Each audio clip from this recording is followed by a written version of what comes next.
Welcome to today's 5-minute Bible study in the book of Deuteronomy. Today we're still looking at chapter 3 of the book.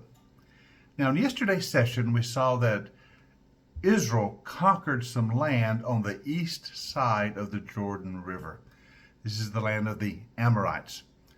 They conquered two kings to do this, Sihon and Og.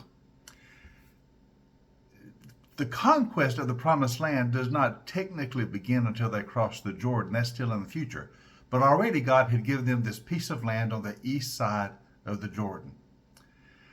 Now, there's one more interesting thing to see about this possession and about one of the kings, the fellow named Og. So let's look at chapter 3, verses 8 and following.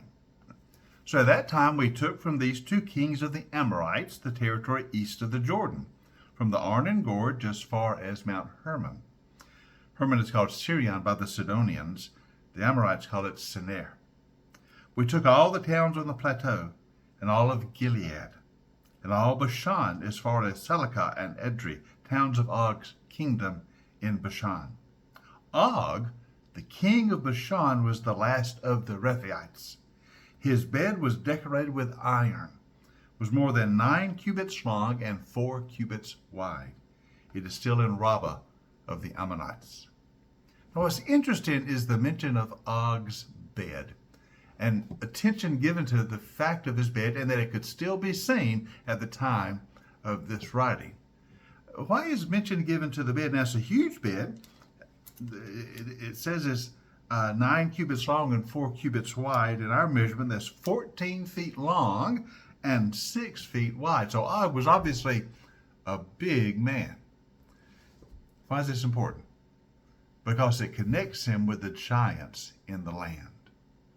Now you remember, 40 years before, when Moses had sent the 2 spies to reconnoiter the land of Israel, they had come back with a report that the land was a good land, but they discouraged the people by saying, we can never take it, for giants are in the land.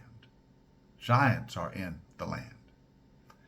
And now we read again about this fellow Og, the king of Bashan, who was a giant.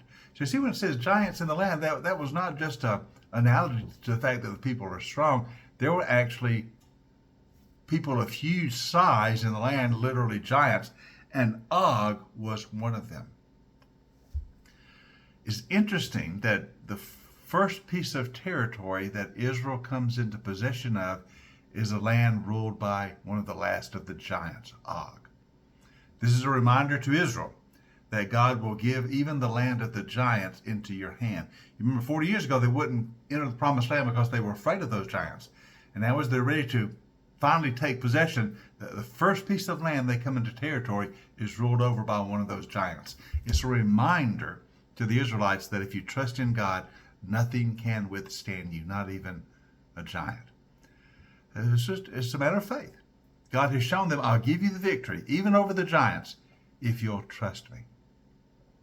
Also, when we read this story, we think forward into the biblical story to the days of David as a young man when he faced down Goliath, who was also a giant. So Goliath in later history would be one of the last of the giants, and once again David would conquer him by reliance on the name of God.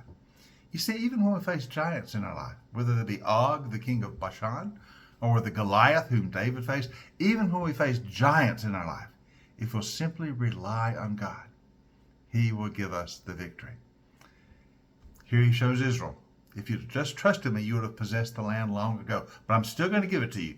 So already you've come into possession of the land of the giants. And very soon you're going to cross the Jordan River and possess all the land of Canaan. Well, after Israel came into possession of this land of Og and this land of Sihon, Moses goes on to say that this will be the possession of some of the tribes of Israel. He says in verse 12, of that land that we took over at the time, I gave the Reubenites and the Gadites the territory north of the Urior by the Arnon Gorge, including half the hill country of Gilead. And the rest of Gilead, and also all of Bashan, the kingdom of Og, I gave to the half-tribe of Manasseh. So this territory they've taken is given to the tribes of Gilead. Gilead is given to the tribes of Reuben and Gad and Manasseh. So these tribes take their possession on the east side of the Jordan, this land they have conquered from Og, king of Bashan, and from Sihon, a king of the Amorites. So already the Israelites are coming into possession of the land that is theirs, the promised land. Join us tomorrow as we continue looking at this in this 5-minute Bible study in the book of Deuteronomy.